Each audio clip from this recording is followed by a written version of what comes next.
दोस्तों, जब भी आपके सामने ड्रोन्स की बात आती है तो आपके दिमाग में सबसे पहली चीज क्या आती है? आप यही सोचेंगे कि ड्रोन्स क्या होते हैं। ड्रोन्स अनमैन्ड एरियल व्हीकल्स हो सकती हैं या रोबोट्स हो सकते हैं। लेकिन जो मेन चीज हमारे दिमाग में आती है ड्रोन का नाम सुनकर के, वो ये हवा में उड़ने वाले जहाज आते हैं जिनका इस्तेमाल रिकॉन मिशन के लिए, स्ट्राइक मिशन के लिए और दूसरी चीजों के लिए किया जाता है। लेकिन क्या आप मेरी ये बात मानेंगे अगर हम आपसे कहें कि एक देश ऐसा भी है जिसने पूरे के पूरे मेन बैटल टैंक को ही ड्रोन में कन्वर्ट कर दिया हो? जी हाँ, अगर आपको विश्वास नहीं है तो बस आप कुछ देर तक वीडियो में बने रहिए। आपको आज हम एक ऐसी रिपोर्ट के बारे में बताने वाले हैं जिसको सुन करके आप आश्चर्यचकित होंगे और खुश भी। अब ऐसा क्यों होगा वो तो आने वाली रिपोर्ट ही आपको बताएगी। सो जय हिंद, स्वागत है आपका इंडियन न्यूज एनालिसिस के एक नए एपिसोड में, जहां आज हम बात करने वाले हैं दुनिया के सबसे आधुनिक थर्ड जनरेशन टैंक के बारे में, जो कि है रशिया का T-14 अरमाटा। T-14 अरमाटा को लेकर के एक ऐसी रिपोर्ट सामने आई है जो आपको आश्चर्यचकित तो करेगी ही करेगी, साथ ही साथ आपको खुश भी करेगी। तो आइए जान लेते हैं ऐसा क्या है इस रिपोर्ट में।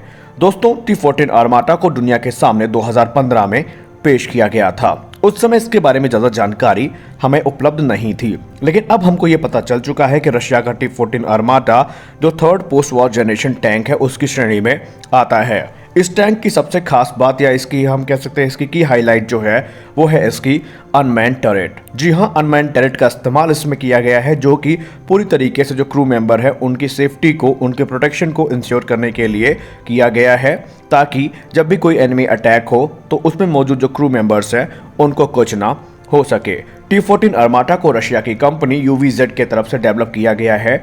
UVZ कुछ और नहीं बल्कि रोस्टैक कॉरपोरेशन की ही एक सब डिविजनरी है, या आप ये कह सकते हैं कि ये उन्हीं का एक हिस्सा है, और ये कंट्री के लिए T-14 अरमाटा टैंक को डेवलप कर रही है, जो कि नेक्स्ट जनरेशन के मेन बैटल टैंक होने वाले हैं।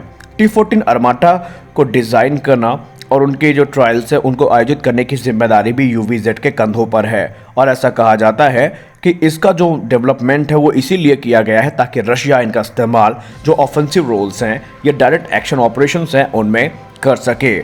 और यहाँ पर जो ऑफेंसिव रोल्स हैं उनमें इसका इस्तेमाल मुख्य तौर पर जो मैकेनाइज्ड इन्फेंट्री हैं उनको तबाह करने के लिए किया जाएगा, या एनिमी के बंकर्स हो गए या उनकी जो बख्तरबंद गाड़ियाँ हो गई उनको न्यूट्रलाइज करने के लिए इस टैंक का इस्तेमाल किया जाएगा। इस टैंक की सबसे बड़ी ताकत जो है वो है इसमें 125 mm की स्मूथ बोर कैनन। जी हाँ, इस टैंक में 125 mm की स्मूथ बोर कैनन का इस्तेमाल किया गया है, जो कि है 2A82-1M।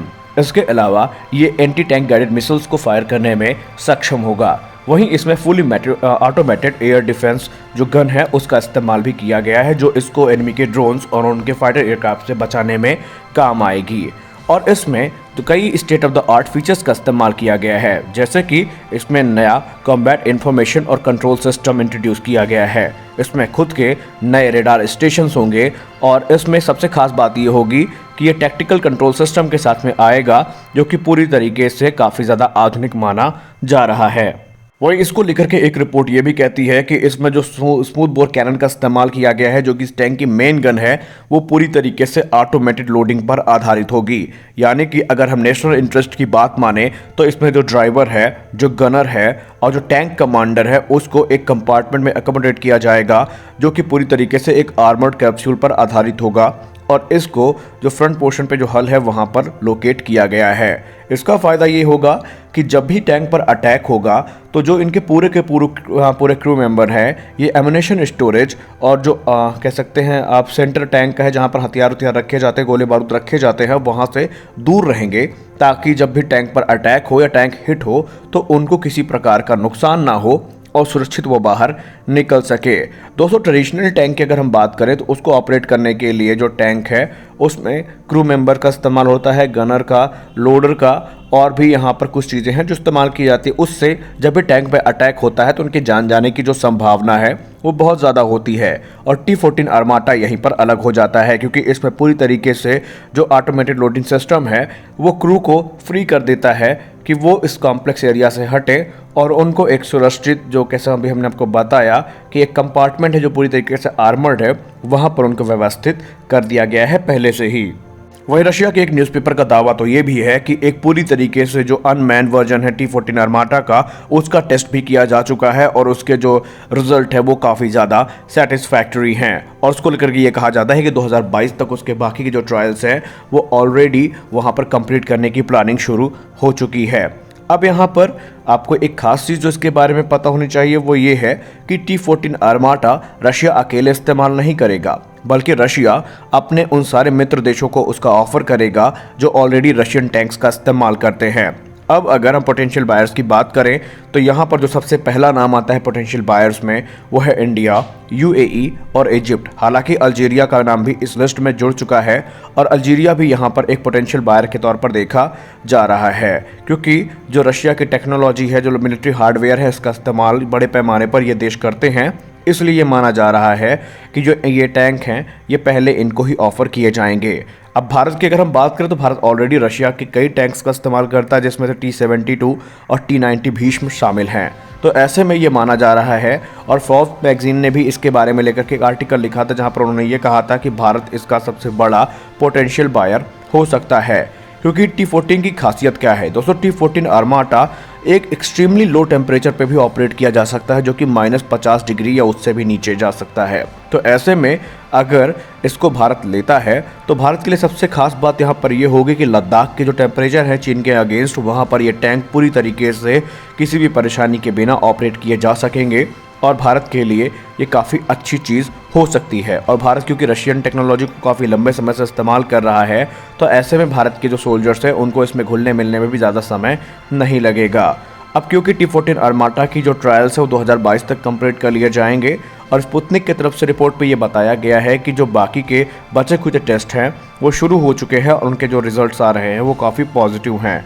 और अगस्त में रशिया के डिप्टी डिफेंस मिनिस्टर की तरफ से ये कहा गया था कि रशिया की जो आर्म फोर्सेस हैं वो बहुत जल्दी 20 T-14 आर्माटा टैंक्स को रिसीव करने वाली हैं और इसके आने के बाद रशिया की जो कॉम्बैट कैपेबिलिटी है वो काफ़ी ज़्यादा इन्हेंस हो जाएगी। अब आइए बात कर लेते हैं भारत के मिलिट्री एक्सपर्ट्स इसको लेकर के क्या मानते हैं।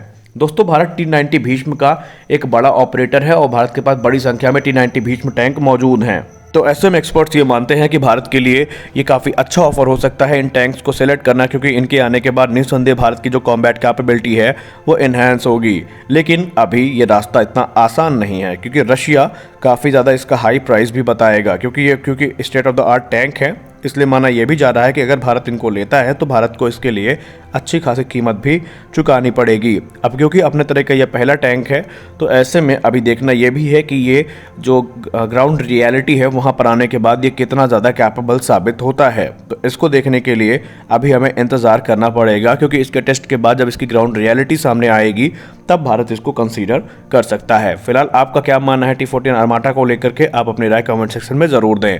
मिलते हैं अपने अगले वीडियो में, तब तक के लिए जय हिंद।